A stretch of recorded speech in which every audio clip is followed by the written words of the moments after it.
How do LLMs, AI, actually work? Beyond the hype, the surprising simplicity of AI. Have you ever wondered what's truly happening inside? Specifically, how do those incredibly versatile large language models, LLMs, the powerhouses behind everything from content creation to complex problem solving, actually function? The answer might surprise you with its elegant simplicity. It's not about replicating a human brain neuron by neuron, but rather about mastering one fundamental task on an unprecedented scale. Artificial intelligence, AI, is a scientific field that began in 1956, aiming to create systems that can perform tasks typically requiring human intelligence. A core idea in this field, particularly for tasks involving language and thought, is the use of artificial neural networks. These networks are designed to model some aspects of how the human brain processes information. Large language models, or LLMs, are a specific type of AI model that have become particularly revolutionary in recent years.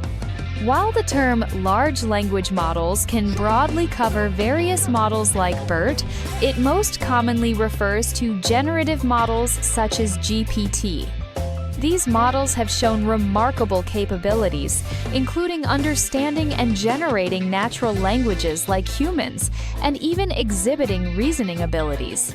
At the heart of how these models work is a seemingly simple task: predicting the next token in a sequence. A token can be a word or a part of a word. Given a sequence of preceding tokens, the model learns to predict the probability distribution over the entire vocabulary to determine the most likely next token. This task, known as language modeling, dates back decades. What makes LLMs powerful is that this simple task is performed on vast amounts of text data. By repeatedly predicting masked words or the next token in huge quantities of unlabeled text, LLMs can acquire a significant amount of knowledge about the world and languages. This learning isn't explicit instruction like the capital of France is Paris, but rather emergent knowledge gained from the statistical relationships and patterns in the text they process. Think of it like learning to understand how language works by reading countless books and articles. You start to recognize patterns, grammar, facts about the world, and how words relate to each other, even without someone explicitly teaching you each rule or fact. LLMs do something similar on a massive scale.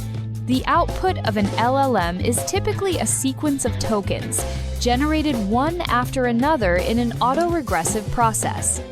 The model predicts the most likely next token based on the input it has received so far, the context, and the tokens it has already generated. Each new token is added to the context for predicting the subsequent one, continuing until a full response is formed. This ability to generate coherent and relevant text based on a given context allows LLMs to handle diverse problems. Instead of being designed for one specific task, a single, well-trained LLM can be used for many different things simply by giving it appropriate instructions or prompts. For example, if you give it a question, it can generate an answer.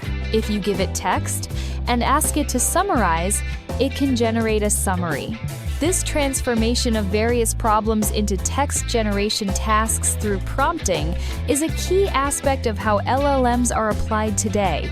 The idea of testing a machine's intelligence dates back to Alan Turing, who proposed a test where a human researcher communicates with both a person and a computer program without knowing which is which.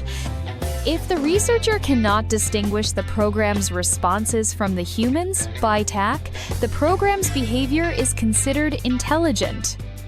LLMs, with their sophisticated language abilities, are often evaluated against similar ideas of human-like communication. Now I ask you to do something very, very important. Just share, subscribe, like. Thank you.